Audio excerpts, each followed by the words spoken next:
สวัสดีตอนเช้าทุกคนมาส่งน้องมนาแล้วก็ออกจากโรงเรียนพี่น้องค่ะน้องมนานะคะ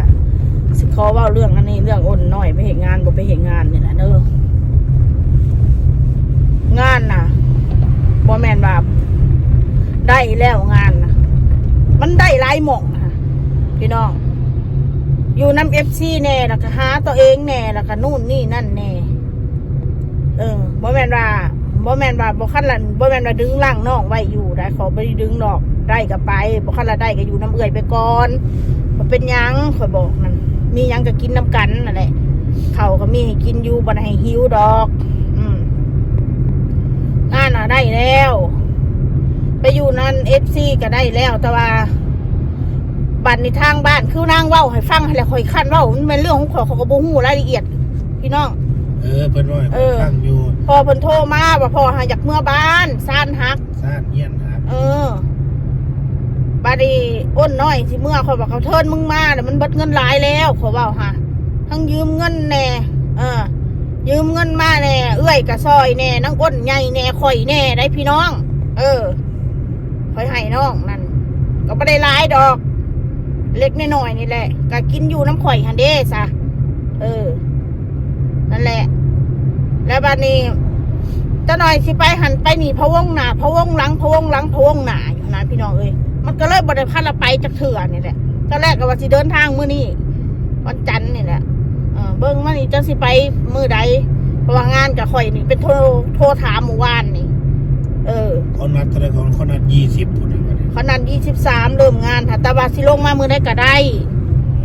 สิลงมามื้อใดก็ได้เราบอกหั่นมาก็มาอยู่บ้านนี่แหละแต่เริ่มทำงานจริงๆวันที่23แล้วมีคนมาว่า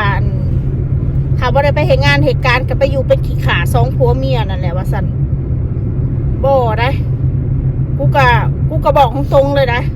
สิมาอยู่เป็นขี้ขากูนั่นจะใส่เข้ามาขี้ขาได้เขาเป็นน้องกูได้ชื่อจะเกินไปชื่อคิดว่าคนไปอยู่น้ำคนเนี่ยชื่อคิดว่าให้คนมานั่งอยู่นอนอยู่ละล่ะบอกความคิดคือจังสีละคอยออกมานั่งกันหนึ่งเข่าล่างถ้วยเห็ดอยากเห็ดกินถาอันนี้คล้องนั่นนี่ค่ะบ่ต้องให้บอกเพราะเขามีครอบครัวแล้วเขารู้เองเจ้าว่าหนึ่งธุรกิจเฮ็ดธุรกิจถือแก่เขาสิให้กูนี่บ่มันกับบ่แม่นได้กูเป็นเอื้อยมันได้กูเป็นเอื้อยเขาได้ค่าใช้จ่ายทุกอย่างกูอยู่น้ำกูบ่ได้กูสิบอกให้ชุดสิว่าใส่ว่าเป็นขี้ขากูนี่ถ้าสิว่าเป็นขี้ขาเนี่ยมันไม่ได้คุ้มได้กูสิบอกไว้ให้อย่าเว้าแบบนั้นเอ้ยน้องกันพึ่งผ้าใส่กันอย่าสุใส่คำว่าขี้ขาผู้ใดมาอยู่น้องกูก็มีแต่ว่าขี้ขาบัดมันไปเห็นงานหมู่อื่นได้สักกะสิบ่ว่าเป็นขี้ขาภาษาเขาจ้างมึงละ200-300นะก็บ่ขี้ขาซะบ่ซะคำเล่าแบบนั้นนะ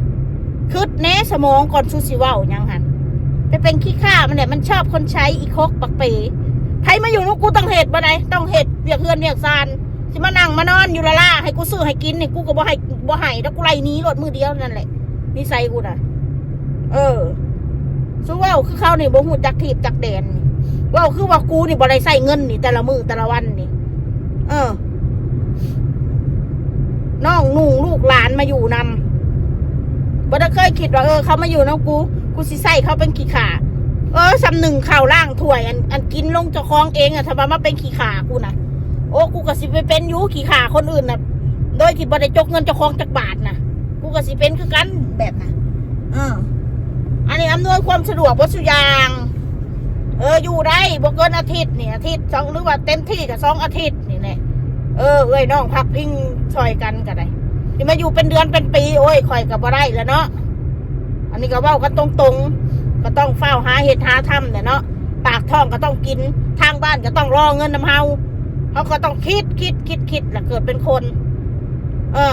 บ่เป็นซูนั่นคนบ่แม่นเว้าดอกนางอ้นน้อยนะเขาคิดเฮาก็เกรงใจเจ้าอมนเฮาก็เกรงใจเฮาก็อยากได้งานได้การได้กูก็พยายามหาให้มึงนี่แหละอดเอาข่อยก็มีแต่ให้กำลังใจน้องก็สิบอกไว้ให้บางที่กันงานในมุกดาหารก็มีแต่ว่าเพิ่นอยากได้แต่คนไทยมันจะพี่น้องมุกดาหารนี่ก็แปลกนะเพิ่นเขาอยากได้แต่คนไทยวัดใกล้ชายแดนนี่ลีเพิ่นอยากได้คนไทยเนี่ยอยากได้คนไทยเขาว่าบ่อยากได้อันต่างดาวขี้ข้านเฮ็ดอันนี้ยังก็ เล่งหลอกเล่งงานดีลำบากรับคนไทยแต่กระจบอันยังกว่านั้นหาเบิดเลยงานที่ทรงนี่สอนหลายเด็กพี่น้องเขาคนหางานหลายคนที่ไปสมัครพร้อมกันเขาก็ต้องเลือกคนไทยเม็นบอกไม่ได้เขาจะเอาโพสต์อย่างลงมาหางานรับสมัครตรงนั้นตรงนี้เข้าเดียวเขาเม่นบุบเลยแสดงว่าคนหางานหลายขนาดเลยการซอยพี่ซอยน้องกับซอยทำกำลังเฮามีบ่แม่นสิมียังสิมาให้จะกูทุ่มเทโอ้ปากท้องกูก็ต้องกินคือกันแล้วมือ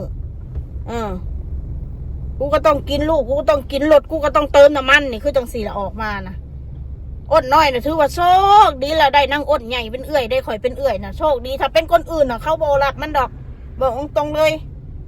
คนอื่นเขาสิมองว่ามันเป็นภาระเลยแหละเขาสิบอกไว้ให้เพราะว่าทุกอย่างไม่มีการเตรียมพร้อมอะไรแต่ว่าเขาก็ยังให้น้องเขาได้งานในการแต่คนที่มาเว้าสกูนะมาเว้าว่ากูนี่แลกน้ำใจกับน้องกับหนุ่งนี่นะกูเสียใจคำนี่แหละทั้งนี่กูทุ่มเทกับน้องกับหนุ่งนี่ซ้ำใดว่ากูนี่แลกน้ำใจกับเขานี่บ่ซอยเรือเขานี่นะป้าเจ้าสิให้กูเอาแบบใดซอยเรือให้แบบใดกูเสียใจคำสิ่งที่กูเหตุดีแล้วกูไม่ได้ดีนี่นะผลึกอะไรเด่นเนาะคนเฮานี่กับแปดมาอยู่น้องกูบอกพ่อสดายว่ามาเป็นขี้ขากูเลยนะใส่คำนะเอา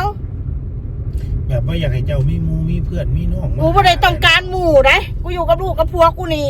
สบายใจกับไม่ได้ต้องการหมู่ปะนั่นถ้ากูต้องการหมู่นะกูขาเมื่อเล่นเล่ากูมือใกล้ๆแบบนี้ฮะหมู่เตรียมอยู่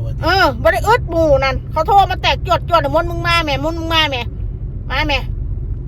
บอกอึดแต่หมู่ที่พาไปกินไปหันไปหนีไปเที่ยวนะความสุขกูนะแต่ว่าคู่ก็เข้าใจว่าครอบครัวเฮามันยังอันนั้นอยู่เล่นก็ส่วนเล่นกันนานๆที่มันสิไปเล่นติดหมู่คู่มือห่วยครอบครัวมันก็มีปัญหาเลยเนาะสั้นชั้นที่ว่าครอบครัวถ้าอดบ่ทนบ่ได้ต้องการหมู่ปะนั่นใดน้องนุ่งกับเขามีงานเขามีภาระคือคอยว่าน้องอดน้อยแล้วก็ลูกซองได้เราบ่เป็นเด็กน้อยแวะปั๊มไม่ค่อยได้เด้อแวะซื้อกาแฟ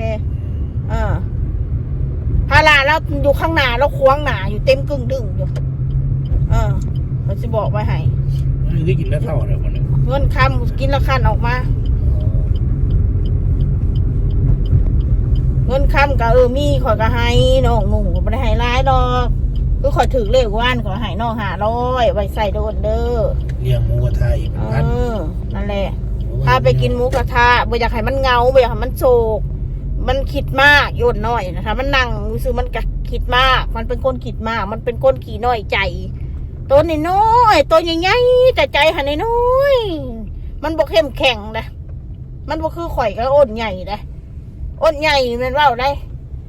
นะคะโบเป็นภาระไพ่หรอกนะเกี้ยมโตพร้อมนะอ้นใหญ่นะอ้นน้อยมันก็คือว่าอะไรรายได้มันรายหลับมันได้น้อยรายหลับนะรายหลับกับรายจ่ายมันบ่บาลานซ์กันนะมันจะอยู่นะดูลำบากพี่น้องคืออ้นใหญ่นี่เราค่ะโอเคได้รายหลับเรากับพ่อเรากับพ่อเลี้ยงครอบครัวเราได้สิ่งที่เราไปเหตุการณ์ก็คือว่าอะไรหนึ่งกับเขาก็มีปัจจัยเรื่องนั้นเรื่องยาล่างกันหนึ่งกันให้ยักห่างนะพายุนั่นจะหน่อยวนเวียนกันสิบวิตกันอีกนะมันว่ากระแมนควมันจริงๆล่ะกันจากนี้จากนี่แหละฮะมันวิตตัวนี้มันว่าฮะลำพังเหตุงานบ่เหตุงานกับ YouTube กับพ่ออันเลี้ยงแม่เลี้ยงลูกได้อยู่เขาสิว่าหันถ้าบ่ไปตอนนี้ละมันสิบวิตมนกระแมนควมเขาอันหัวแมนควมนางก็เลยว่าถ้าวิตกับทั้งสั้นเราไม่ต้องไปไกลขอว่าอยู่นี่ละอยู่มุกอะงานนี้ยังกับเฮ็ดโลดเพราะแต่ถ้าได้เงินมีรายได้เขาตื่มกันอีกอย่างก็อยู่มุกแบบนี้คือข่อยเมื่อเนี่ยขอเขาเมื่อหาลูก5 หลานนะเขาซื้อกระต้มขนมเมื่อให้แค่นั้นแหละพี่น้องส่วนอ้นน้อยนะมันอยากไปกรุงเทพมันไปอยากอยู่เลยล่ะจานชาคอยเบิ่งแล้วกันมันคือว่าจังไดล่ะมันเป็นคนแบบว่าอยากไปบ่แม่นย่านเขาเห็นร่างกายเขาแล้วย่านเขาบ่ฮับมันเป็นคนคิดแบบนี้นะเขาอ้วนมนถ้าไปหับไปนั่นน่ะเขาเมื่อคืนนึงคือเขาคุยกับงานที่เขาว่าอ้วนนะพี่น้องเขาอ้วนนะน้ำหนักเป็น100 โลพุ่นล่ะอ้วนไม่เป็นไรขอทำงานได้พี่ต้องการคนทำงานนะเราอะทำงานขยันขันแข็งขยันก็คือมีเงินน่ะเราอะมาเลยพี่มาว่าเพิ่นเป็นปมว่าเพิ่นอ้วนนั่นแหละมาเลยเราบอกถ้ามาแล้วพี่ก็ จะเอาอันโพสต์ออก เราอะแล้วก็สิบรับไผคอยคุยกับเราโอ้เกือบเป็นชั่วโมงคุยให้น้องนะเขาก็บอกรายละเอียดเขาโอ้ลูกน้องเราก็มีแต่คนลาวเราเฮ็ดบัตรให้เบิร์ดเราเอาหันมาโลดเราอะพี่น้องเอ้ยงานขายสมตำงานน่ะเขาก็เลยว่าเอาไปกับไปเด้ออ้นแล้วแต่ว่ามึงพอดาสิไปมืออื่นหรือมือฮื้อเนี่ยล่ะพี่น้องไปฮอดก่อนนะวันที่23ว่าซั่นซะไปเมื่อใดก็ได้แล้วแต่นางโอเคนะพี่น้องบ่เป็นหยังหรอกคอยเห็นคอมเมนต์เราคอยขี้เดียดพวกกันมันเว้านะว่ามันเป็นขี้ขาเขานะเป็นขี้ขาแต่ผู้จ่ายแม่นกูเด้อสิบอกไว้ให้แบบนี้แหละสุบงูดอกกับมือหนึ่งกูต้องจ่ายไปเท่าไหร่ซื้ออยากซื้อกินนะ